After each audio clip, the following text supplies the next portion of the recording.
ఊహించలేని మేలులతో నింపితివి నా దీన స్థితిని కరుణించిన ప్రభు నీ కరుణ కార్యముల్ ఆశ్చర్యమైనవి అవి ఎంతో గొప్పవి వర్ణింపలేనివి.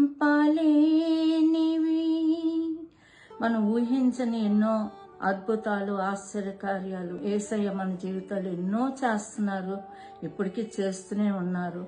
ఆయన ఎప్పుడు కూడా మనల్ని విడిచిపెట్టని దేవుడు. మన జీవితాల్లో ఎన్నో ఊహించనివి మన కంటికి కనబడవు, చెవికి వినబడవు, అగమ్య గోచరంగా ఉంటాయి. ఆయన స్తుతించి గణపరచుదాం.